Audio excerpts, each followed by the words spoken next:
ನಮಸ್ಕಾರ ಎಲ್ರಿಗೂ ನಮ್ಮ ಸವಿಸಿರಿ ಅಡುಗೆ ಯೂಟ್ಯೂಬ್ ಚಾನಲ್ಗೆ ಸ್ವಾಗತ. ಇವತ್ತಿನ ವಿಡಿಯೋದಲ್ಲಿ ನಾವು ರಾಗಿ ಶಾವಿಗೆ ಉಪ್ಪಿಟ್ಟು ಹೇಗೆ ಮಾಡೋದು ಅಂತ ನೋಡೋಣ. ಈ ರೆಸಿಪಿ ಅಂತೂ ಬೆಳಗ್ಗೆ ಬ್ರೇಕ್ಫಾಸ್ಟ್ಗೆ ಮತ್ತು ಸಂಜೆ ಸ್ನ್ಯಾಕ್ಸಿಗೆ ತುಂಬಾ ಒಳ್ಳೆ ಆಪ್ಷನ್ ಅಂತಲೇ ಹೇಳ್ಬೋದು. ಇನ್ಯಾಕೆ ತಡ, ಬೇಗ ನಾವು ರಾಗಿ ಶಾವಿಗೆ ಉಪ್ಪಿಟ್ಟು ಹೇಗೆ ಮಾಡೋದು ಅಂತ ನೋಡೋಣ. ಮೊದಲಿಗೆ ನಾವಿಲ್ಲಿ ಒಂದು ಪಾತ್ರೆ ತೊಗೊಂಡಿದ್ದೀವಿ.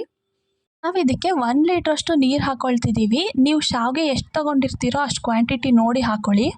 ಇದನ್ನ ಒಂದು 5 ನಿಮಿಷ ಮೀಡಿಯಮ್ ಫ್ಲೇಮಲ್ಲೇ ಹಾಗೆ ಬಿಡಬೇಕು. ನೆಕ್ಸ್ಟು ಇಲ್ಲಿ ನಾವು ರಾಗಿ ಶಾವಿಗೆ ತೊಗೊಂಡಿದ್ದೀವಿ. ನಾವೊಂದು 200 ಗ್ರಾಮಷ್ಟು ರಾಗಿ ಶಾವಿಗೆ ತೊಗೊಂಡಿದ್ದೀವಿ. ಇವಾಗ ನೋಡ್ತಾ ಇರ್ಬೋದು ನೀರು ಕಾದಿದೆ.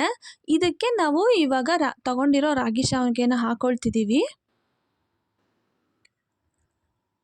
ಇವಾಗ ಶಾವಿಗೆ ಎಲ್ಲ ಹಾಕ್ಕೊಂಡಾದ್ಮೇಲೆ ಇದನ್ನ ಒಂದು ಸರಿ ಚೆನ್ನಾಗಿ ಮಿಕ್ಸ್ ಮಾಡ್ಕೋಬೇಕು.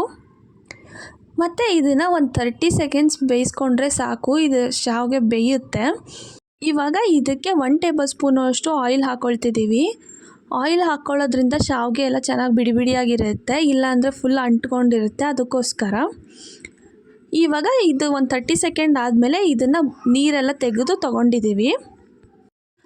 ನೋಡ್ತಾ ಇರ್ಬೋದು ಶಾವಿಗೆ ಎಲ್ಲ ಬೆಂದಿದೆ ಆಲ್ರೆಡಿ. ನೆಕ್ಸ್ಟು ನಾವಿಲ್ಲಿ ಒಂದು ಪ್ಯಾನ್ ತೊಗೊಂಡಿದ್ದೀವಿ. ಈ ಪ್ಯಾನ್ಗೆ ಒಂದು 3 ರಿಂದ 4 ಟೇಬಲ್ ಸ್ಪೂನಷ್ಟು ಆಯಿಲ್ ಹಾಕ್ಕೊಳ್ತಿದ್ದೀವಿ. ನೆಕ್ಸ್ಟ್ ಇದಕ್ಕೆ ನಾವು 1 ಟೇಬಲ್ ಸ್ಪೂನಷ್ಟು ಸಾಸಿವೆ ಹಾಕ್ಕೊಳ್ತಿದ್ದೀವಿ. ಅದಾದಮೇಲೆ ಇದಕ್ಕೆ 1 ಟೇಬಲ್ ಸ್ಪೂನಷ್ಟು ಜೀರಿಗೆ ಕೂಡ ಹಾಕ್ಕೊಳ್ತಿದ್ದೀವಿ. ಇವಾಗ ಸಾಸಿವೆ ಜೀರಿಗೆ ಸ್ವಲ್ಪ ಚಟಪಟ ಆದಮೇಲೆ ಇದಕ್ಕೆ 1-2 ಟೇಬಲ್ ಸ್ಪೂನಷ್ಟು ಕಡಲೆಬೇಳೆ ಹಾಕ್ಕೊಳ್ತಿದ್ದೀವಿ. ನೆಕ್ಸ್ಟು 1 ಟೇಬಲ್ ಸ್ಪೂನಷ್ಟು ಉದ್ದಿನಬೇಳೆ ಕೂಡ ಹಾಕ್ಕೊಳ್ತಿದ್ದೀವಿ. ಇವಾಗ ಇದನ್ನ ಒಂದು ಸರಿ ಚೆನ್ನಾಗಿ ಮಿಕ್ಸ್ ಮಾಡ್ಕೋಬೇಕು.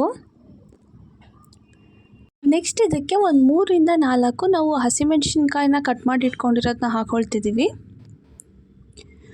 ನಿಮಗೆ ಖಾರಕ್ಕೆ ಎಷ್ಟು ಬೇಕೋ ಅಷ್ಟು ನೋಡಿ ಹಾಕ್ಕೋಬಹುದು. ಒಂದು 30 ಸೆಕೆಂಡ್ಸ್ ಇದನ್ನ ಚೆನ್ನಾಗಿ ಫ್ರೈ ಮಾಡ್ಕೋಬೇಕು. ನೆಕ್ಸ್ಟ್ ಇದಕ್ಕೆ ನಾವು 1-2 ಮೀಡಿಯಮ್ ಸೈಜ್ ಕಟ್ ಮಾಡಿ ಇಟ್ಕೊಂಡಿರೋ ಆನಿಯನ್ನ ಹಾಕ್ಕೊಳ್ತಿದ್ದೀವಿ.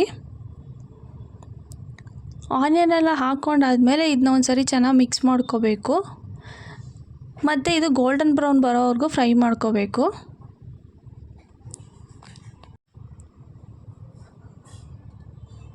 ಇವಾಗ ಆನಿಯನ್ ಎಲ್ಲ ಬೆಂದಿದೆ. ಇದಕ್ಕೆ ನಾವು 1 ಬ್ಯಾಡಗಿ ಮೆಣಸಿನ್ಕಾಯಿ ಹಾಕ್ಕೊಳ್ತಿದ್ದೀವಿ. ಇದು ಟೇಸ್ಟ್ ಚೆನ್ನಾಗಿ ಬರುತ್ತೆ ಬ್ಯಾಡಗಿ ಮೆಣಸಿನ್ಕಾಯಿ ಹಾಕ್ಕೊಳ್ಳೋದ್ರಿಂದ. ಇದನ್ನು ಕೂಡ ಒಂದು ಸರಿ ಚೆನ್ನಾಗಿ ಮಿಕ್ಸ್ ಮಾಡ್ಕೊಂಡಿದ್ದೀವಿ. ನೆಕ್ಸ್ಟ್ ಇದಕ್ಕೆ ಒಂದು ಸ್ವಲ್ಪ ಕರಿಬೇವು ಹಾಕ್ಕೊಳ್ತಿದ್ದೀವಿ. ಇದನ್ನು ಕೂಡ ಒಂದು ಸರಿ ಚೆನ್ನಾಗಿ ಮಿಕ್ಸ್ ಮಾಡ್ಕೋಬೇಕು. ಇದಕ್ಕೆ 1-2 ಮೀಡಿಯಮ್ ಸೈಜ್ ಟೊಮೆಟೊನ ಕಟ್ ಮಾಡಿ ಇಟ್ಕೊಂಡಿರೋದನ್ನ ಹಾಕ್ಕೊಳ್ತಿದ್ದೀವಿ. ಟೊಮೆಟೊ ಅಷ್ಟೇ ಒಂದು ಸ್ವಲ್ಪ ಸಾಫ್ಟ್ ಆಗೋವರೆಗೂ ಚೆನ್ನಾಗಿ ಬೇಯಿಸ್ಕೋಬೇಕು. ಇವಾಗ ಟೊಮೆಟೊ ಎಲ್ಲ ಬೆಂದಿದೆ. ನೆಕ್ಸ್ಟ್ ಇದಕ್ಕೆ ಉಪ್ಪು ಹಾಕ್ಕೊಳ್ತಿದ್ದೀವಿ. ರುಚಿಗೆ ಎಷ್ಟು ಬೇಕೋ ಅಷ್ಟು ನೋಡಿ ಹಾಕ್ಕೊಳ್ಳಿ. ಉಪ್ಪು ಹಾಕ್ಕೊಂಡು ಒಂದು ಸರಿ ಮಿಕ್ಸ್ ಮಾಡ್ಕೋಬೇಕು. ನೆಕ್ಸ್ಟ್ ಇದಕ್ಕೆ ಒಂದು ಸ್ವಲ್ಪ ಕೊತ್ತಂಬರಿ ಸೊಪ್ಪು ಹಾಕ್ಕೊಳ್ತಿದ್ದೀವಿ. ಕೊತ್ತಂಬರಿ ಸೊಪ್ಪು ಹಾಕ್ಕೊಂಡು ಅಷ್ಟೇ ಒಂದು ಸರಿ ಮಿಕ್ಸ್ ಮಾಡ್ಕೊಳ್ತಿದ್ದೀವಿ. ಇವಾಗ ಇದು ಆಲ್ಮೋಸ್ಟ್ ರೆಡಿ ಆಗಿದೆ. ನೆಕ್ಸ್ಟ್ ಇದಕ್ಕೆ ನಾವು ಬೇಯಿಸಿಟ್ಕೊಂಡಿರೋ ಶಾವಿಗೆನ ಹಾಕ್ಕೊಳ್ತಿದ್ದೀವಿ. ಶಾವಿಗೆ ಎಲ್ಲ ಹಾಕ್ಕೊಂಡಾದ್ಮೇಲೆ ಇದನ್ನ ಒಂದು ಸರಿ ಚೆನ್ನಾಗಿ ಮಿಕ್ಸ್ ಮಾಡ್ಕೋಬೇಕು. ಈ ರೆಸಿಪಿ ಅಂತೂ ಬೆಳಗ್ಗೆ ಬ್ರೇಕ್ಫಾಸ್ಟಿಗೆ ತುಂಬಾ ಲೈಟಾಗಿರುತ್ತೆ ಮತ್ತು ತುಂಬಾ ಟೇಸ್ಟಿಯಾಗಿರುತ್ತೆ. ನೀವು ಕೂಡ ಇದನ್ನ ತಪ್ಪದೆ ಟ್ರೈ ಮಾಡಿ.